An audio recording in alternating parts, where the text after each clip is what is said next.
Well, ladies and gentlemen, we are back with Mr. Tech Tony. And today what we're talking about is predictive analytics with AI.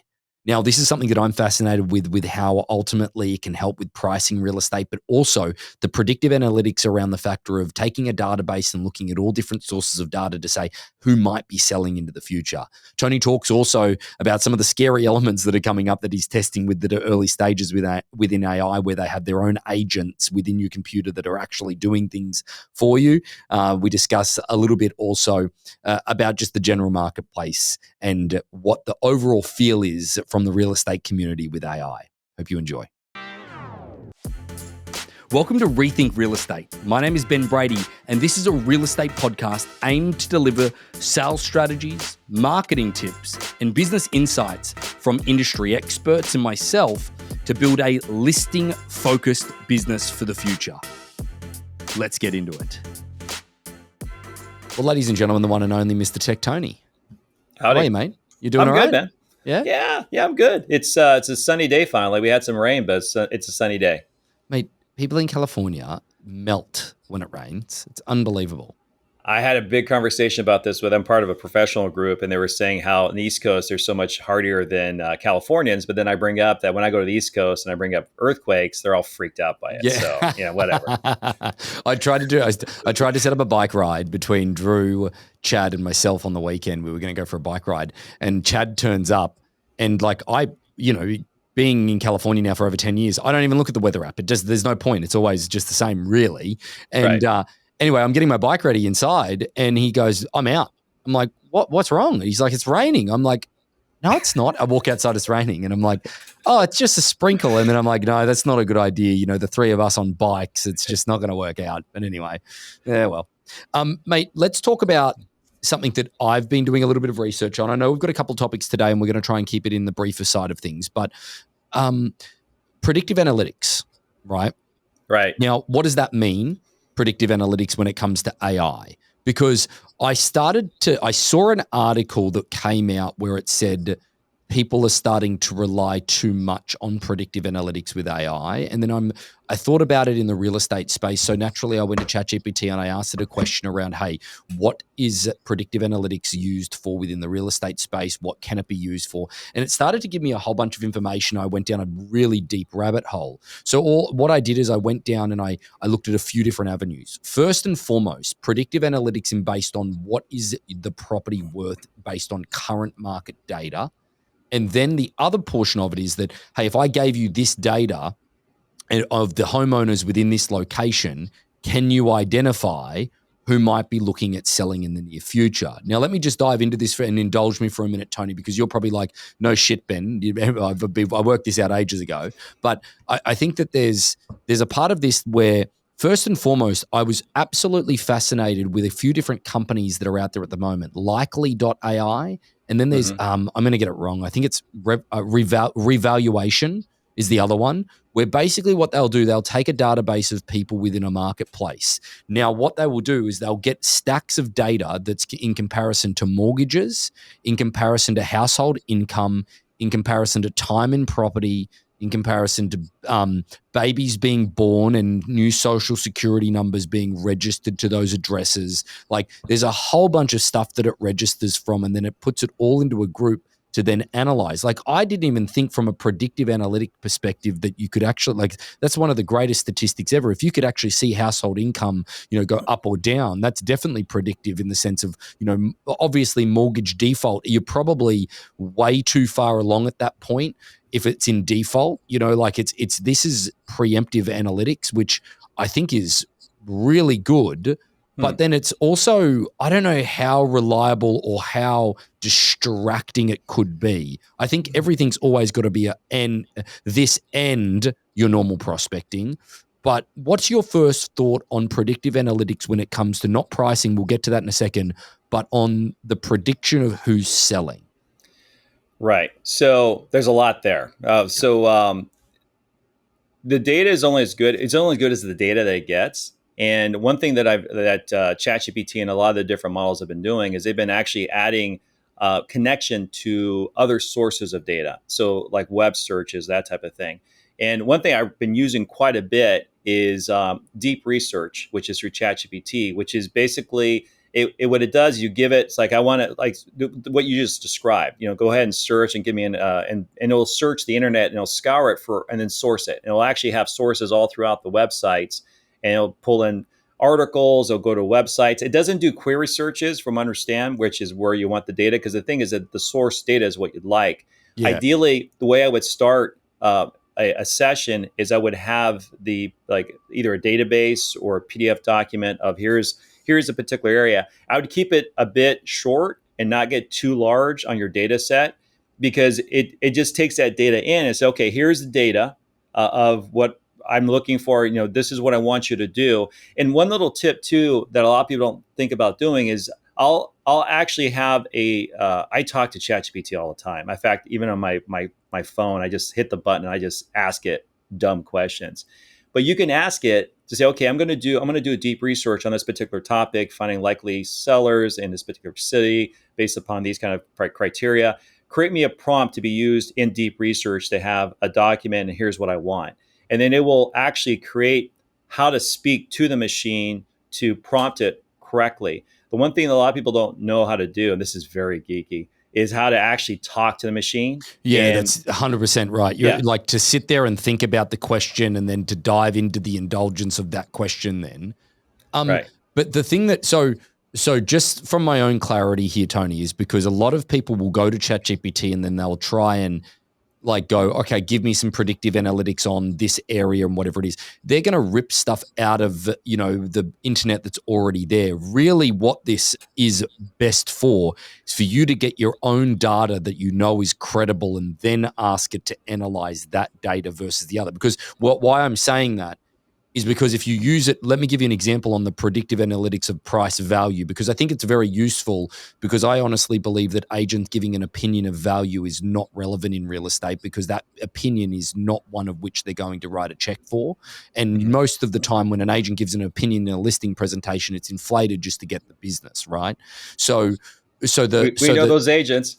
Oh yeah, absolutely. We take business off them all the time.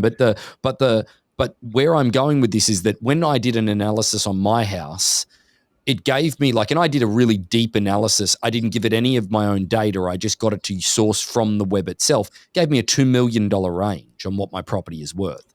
And then you ask it to narrow down, you ask it to do different elements of my property has this, make sure that these are the comparables and all this stuff. And it really didn't it does a great job of presenting it, but it didn't do a good job of targeting sort of any particular sort of area. Then you ask it questions that, hey, look, this is what I want. Am I overpriced? It was pretty skewed in that.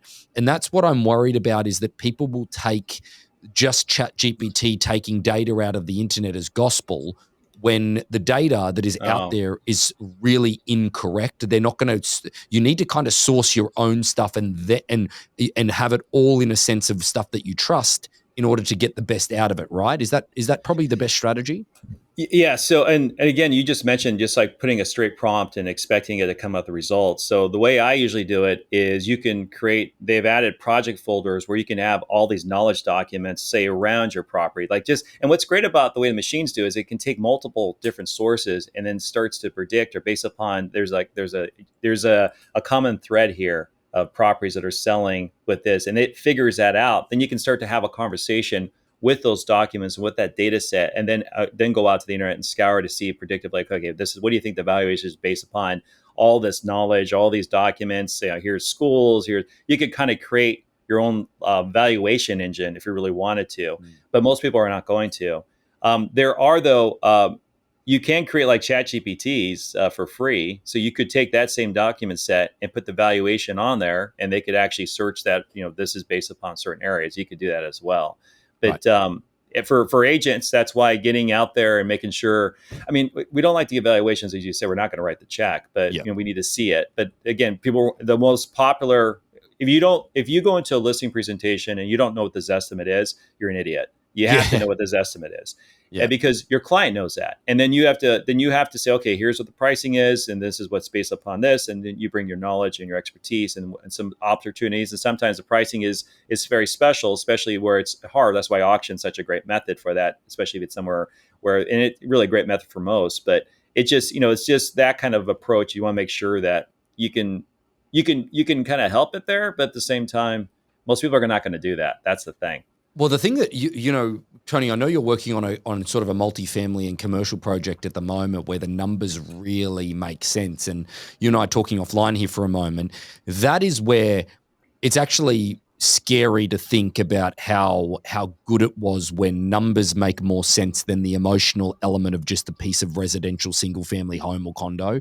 I'll give you an example. Like I think that this is, if we're moving away from sort of the real estate portion, just going into the data side of it at the moment. I'll give you an example of this, and this is something I actually haven't spoken to you about off camera. Is that I'm going through and doing some financial planning at the moment.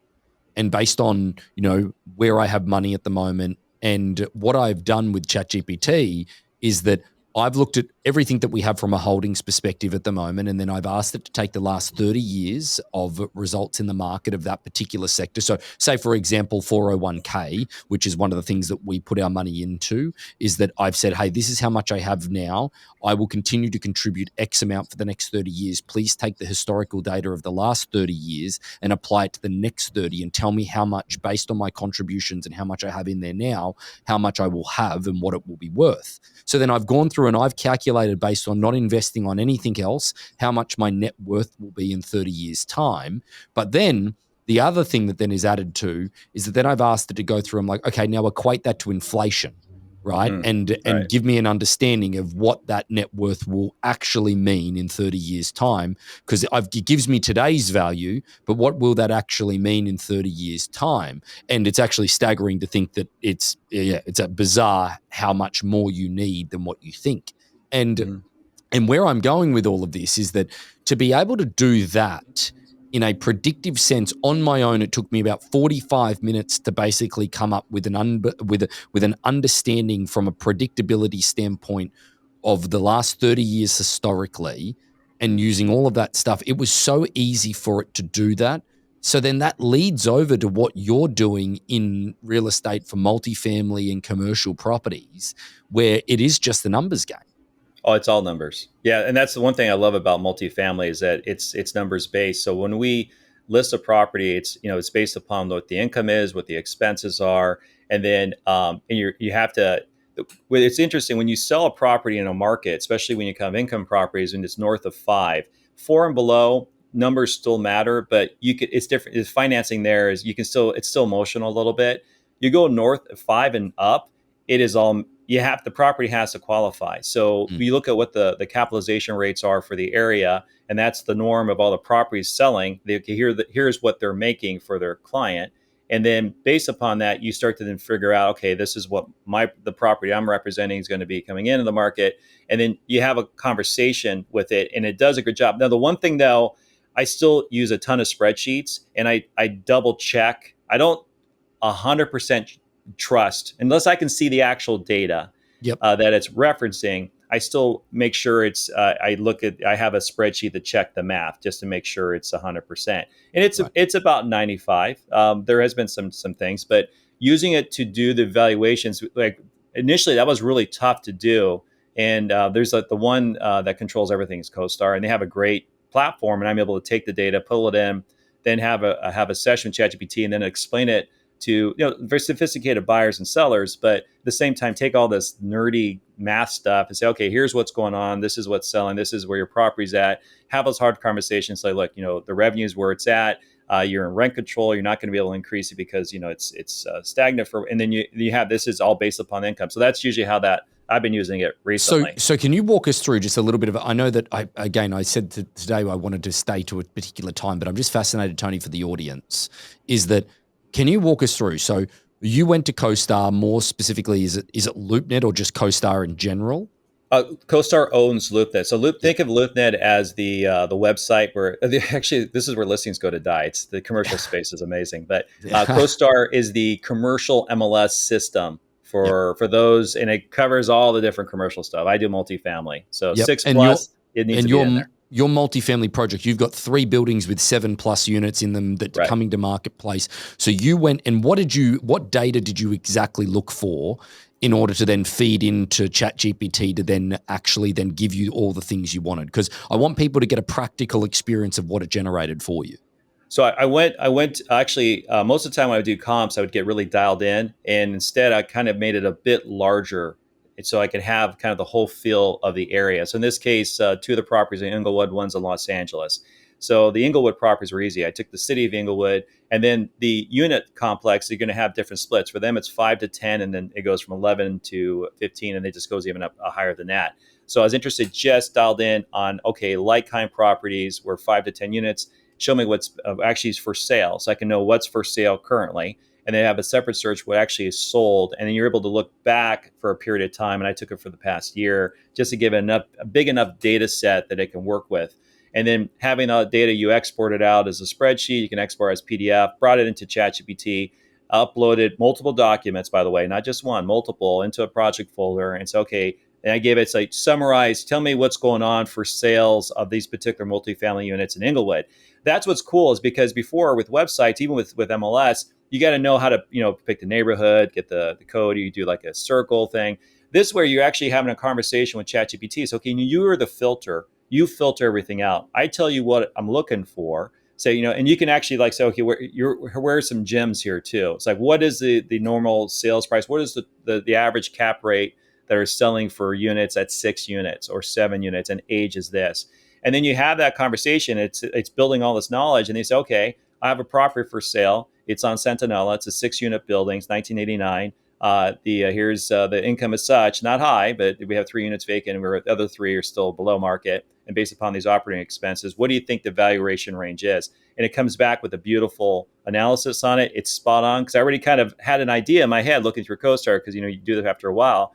And then I said, okay, great. Give me a summary of this for an email. Then I'm going to summarize this out, give me a report. I'm going to then put this on my offer memorandum on my brochure site, and give me a summary of this too. And then it does all the text, and it's just so beautiful. I just love it. It's funny. So I got an email the other day from a self-storage company. A self-storage facility is being built up on the Oregon coast, and one of our Harcourts agents up there, Taj Richardson, who's the business owner along with Seth, on the coast of Oregon, he called me and just goes, "Hey, are you interested in self-storage?" It's like, it's funny you say that. Is that Justin and I, we just looked at one over in Maine, and anyway, he's like, "Well, I've got a guy who actually is in the process of building one out brand new." And I'm like, "Okay, so what's the well, again, mate, I don't even know the area, blah blah blah blah. Like, can you send me something on it?" And he's like, "Yeah, they got a company to do a full analysis on whether or not self-storage is underserved," and anyway, sends me something through, and I'm like, it's a legit company. You looked up the company that did the research. It's like, these guys have to be shaking in their boots in the sense of that their jobs have got to be under threat, because this is a company that goes in and charge this guy 15 grand to actually put this whole report together. Now, don't get me wrong. There's going to be certain people that absolutely, they probably are going to use ChatGPT to then still charge the 15 grand and be able to do more capacity. But Right. the report was just so straightforward that I'm like, oh, if I knew what questions to ask, I could have figured all this out. Or if I knew where to get the data, I could have figured all this out. And that's, again, don't get me wrong, everyone's not going to go get the data and whatever it is, but it was so interesting to see the report that got sent through to me, because it was like, oh, wow, this is cool, but I feel like I probably could have actually dived into it myself a little bit as well. Well, actually, I would be really kind of cool, like a case study. Go do a deep research on that area and ask ChatGPT, I'm looking to invest in a self-storage. It's in this particular area. Give me the feedback, what I should or should not do. And I would love to see kind of how that See the compares comparison. to, Yeah. yes. And just ask it those questions and see what it is. Because the deep research is different. It's like it's a digital, it's using multiple sources and goes out there. Right now, I'm building a bot for rent control to know what the rent areas are. And I'm working city by city. I'm having it go through a whole model to have it available. So then if I have a question, it's like, okay, what's the rent control currently in Lomita or Torrance? Then it can just give me, I'm telling you this, and it gives you the legislation, what's pending. And I'm building this up for my business, and we do property management. So we were able to answer questions with authority. So, okay, this is what's going on. Because a lot of people don't know. I mean, if you have an LLC, you're going to be held to, even if it's a single family, it's going to be AB4. You're still going to be multifamily. You're under AB 1482. But anyways, but that's what I'd love to see.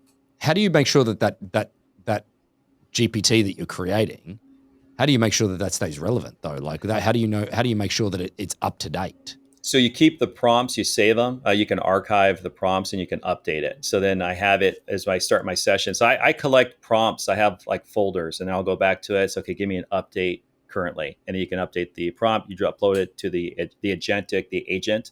And then, because the way I'm envisioning it, it's going to be an agent where you just go in there. You say, okay, I have a property for sale in Torrance. Here's the address. Can you tell me about what the rent controls are? And in Torrance, if there's two different areas, it's like 90501. This is what we know as agents, but I'm training the agent to be smart to know that, okay, it's in the unincorporated area, which is going to be a different type of, it's going to be actual rent control.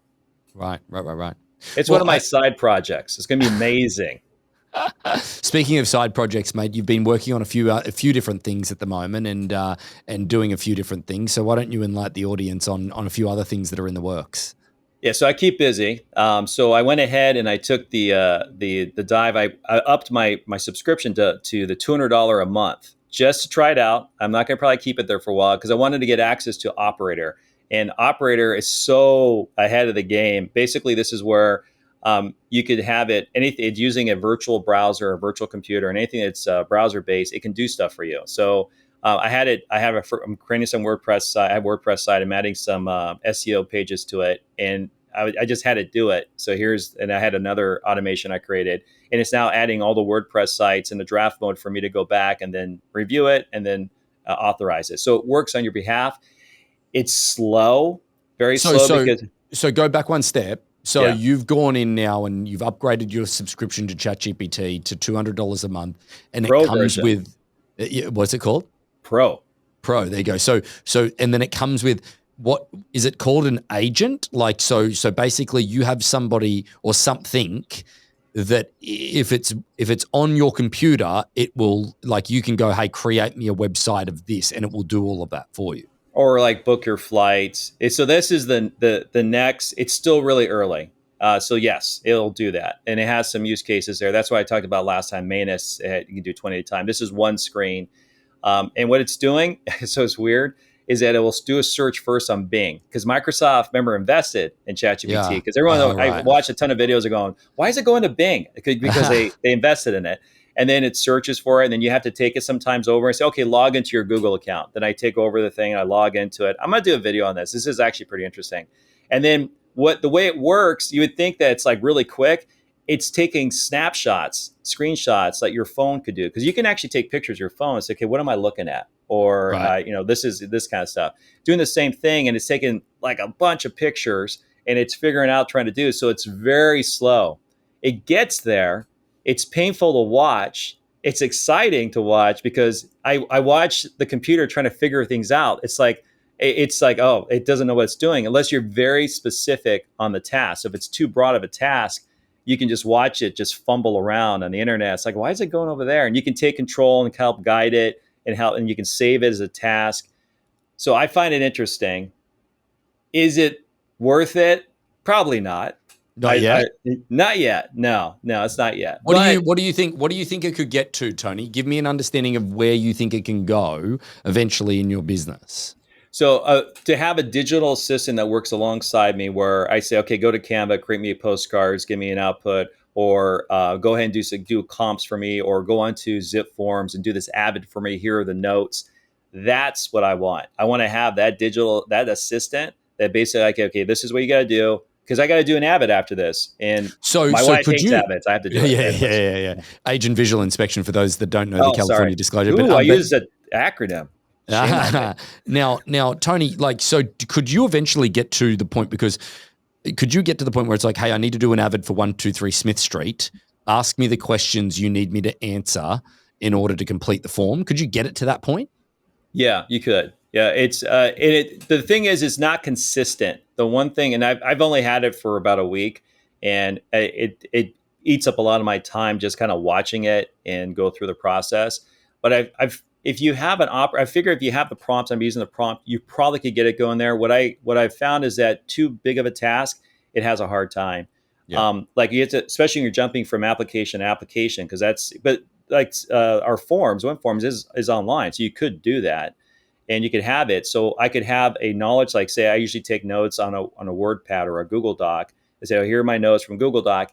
It should be able to do that. I just have to sit down and program it initially, get it smart enough that it can figure it out. And it takes a long time because it's taking Yeah. pictures, moving on, picture, moving on. It's slow. And for us in technology, it's just like, oh, it's almost like watching paint dry. It's exciting, but at the same time, it's just like, and I'm having to do some like, okay, and then if it doesn't think like take some information on like emails, you go ahead and copy this, put into a spreadsheet. This all you're scraping a site and it like turns it off. So yeah, kind of stuff. It's exciting. I like it. I'm ahead of the game. I usually am, but it's going to be here in a few years. Yeah, great. Well, I think that there's a part of this also that, agents are probably thinking, well, it's not relevant to me right now, but it is relevant when it comes down to the fact that if you are understanding what is going to be happening within the real estate industry, like the reality is that we need to understand how to use these tools to the best of our degree, because to be a consulting company at the moment where they're doing consultative work where a company brings them in and actually hires them to go, hey, look, figure out the self-storage or figure out this market, they're saying at the moment that like a company like McKinsey, which is one of the biggest consulting companies external to people. Like people go into business school and then they go to McKinsey to get a job, and then they usually end up in like one of the Fortune 500 companies at that point. It's usually the gateway to get there. They're saying at the moment that the McKinsey pathway is probably going to be eroded away because they're just going to make less people way, way, way more effective, 45% more effective, because they can use these tools. The industry isn't going away, but ultimately they can use these tools to process more clientele and have less people. That is really what's happening in all of that sense. And it's kind of one of those things, Tony, that I look at is Yeah. that I think that we're decades away from the general public using the AI agents. Not decades. Yeah, no, but like I think in the real estate space, Well, right? okay. So I spoke at an event at the Palos Verdes Peninsula breakfast, and it was a group of 80 agents. We actually have a lot of producing agents there. I asked the group, I showed them, I talked about the comps things. I asked, how many people are you doing that? 4 people rose their hand. So it's 4 agents that are there. And I told the audience, look, you got to watch out for these agents. They're ahead of you. If you don't catch up to this, they're gonna just go right past you. Yeah. So I believe the agents are starting to get it, and they're using it more and more. And it's becoming a bit more mainstream and tool wise. And it's getting to the point where I need my ChatGPT subscription. I use it so much. So it's something that's just part of my business and what I do day in and day out. So I think we're there. Sort of where I'm saying is that I mean the general public going direct to the AI versus coming to a real estate agent for their opinion. I think that's probably a ways away versus agents using it. Fine. I think that's the next evolution of everything, is that it's kind of like when it's kind of like, Tony, at the moment, like I meet with so many top performers on this podcast where they're like, oh yeah, no, buyer's agent commission hasn't affected us at all. I'm like, you actually haven't seen a tough marketplace yet though. And then you speak to those that are in Florida where the market is shit down its leg, for lack of better terminology. And they're like, yeah, no, my buyer commission is fucked. It's going downhill quickly.